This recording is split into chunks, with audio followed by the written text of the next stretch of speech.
Gentlemen, it's me, Jim Kincaid, and I just want to update which watch is getting more wrist time between the GW-9500 and the GBD-H2000, okay? So, you can talk about, how you rate a watch, like its features, which boxes it ticks, on your list of criteria, but the actual test of a watch is wrist time. How often do you wear the watch? And as you can see, I got a bunch of watches. Some of these I'm ready to sell. Some of them I'm still testing out.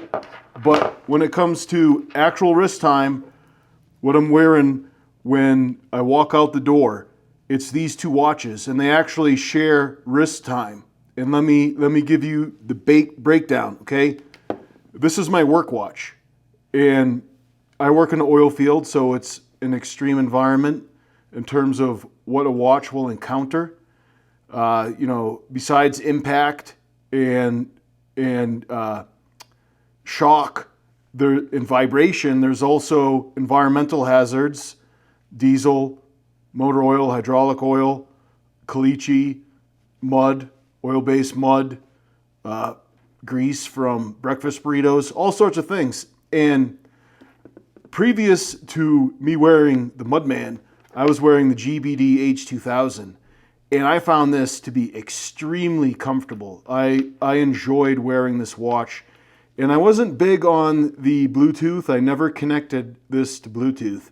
It's still undefiled by Bluetooth. But as you can see, it's marked up a lot. It's very thick, and when I'm working on equipment, it's hard to get my hand in places, like say you're reaching into to grease zerks on the truck. You have to reach in between, the axles or by the brake drums or whatever. It's hard to get your hand in there with this watch being that thick. And you can see all the battle scars this watch earned. And while wearing it at work, I had a lot of hesitation about damaging these optical sensors in the back on account of something abrasive getting in between the watch and my wrist, which I'm not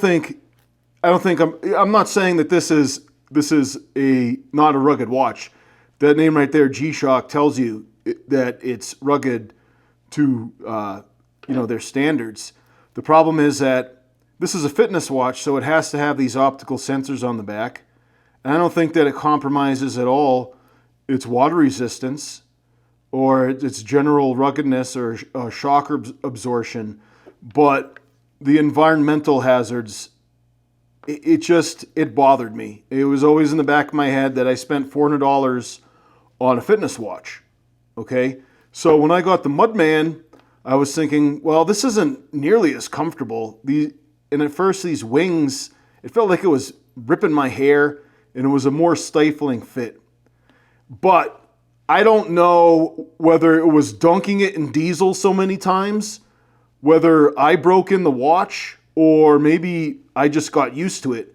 I'm finding that its comfort level is a lot better, okay? So what's happening is I'm wearing this Mudman to work, okay? And then if I get off and there's time to go to the gym, I'm wearing the GBD-H2000 when I go to the gym. And when I'm on my days off, I'm wearing the GBD-H2000 just because it's really comfortable.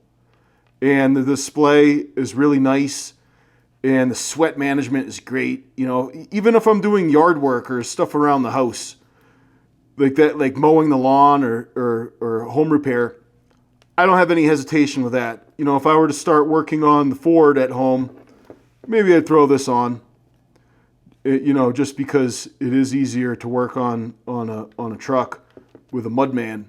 And by the way, there was a commenter. I should look this up before I started filming.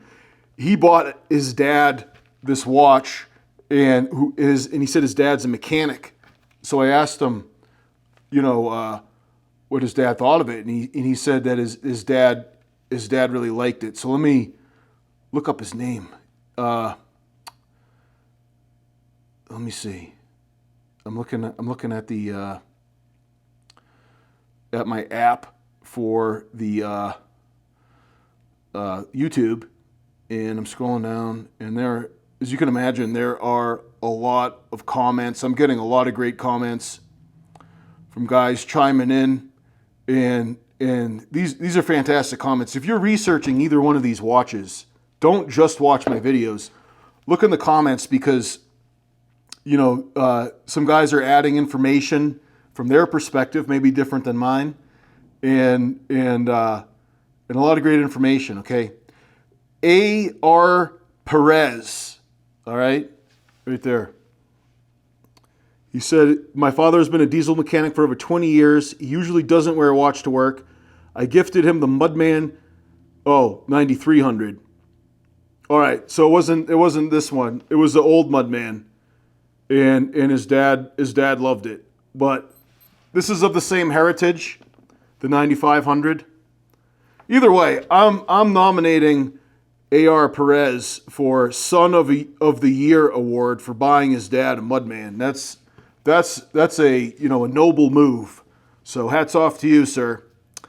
Anyways, I think that this is a good option for a mechanic. Obviously, it costs more than the 9300. It has a few more features than a 9300, but this isn't a 9300 versus 9500 video. This is the wrist time. Okay, so as I was saying, days off, I'm wearing the GBD-H2000. When I work out, I'm wearing the GBD-H2000. At work, when I'm a blue-collar guy, I'm wearing the Mudman, okay? And I find this fit, it fits, it's a lot more comfortable now. And like I said, maybe I broke it in. Maybe like I got like these wings bent back more, that it fits better.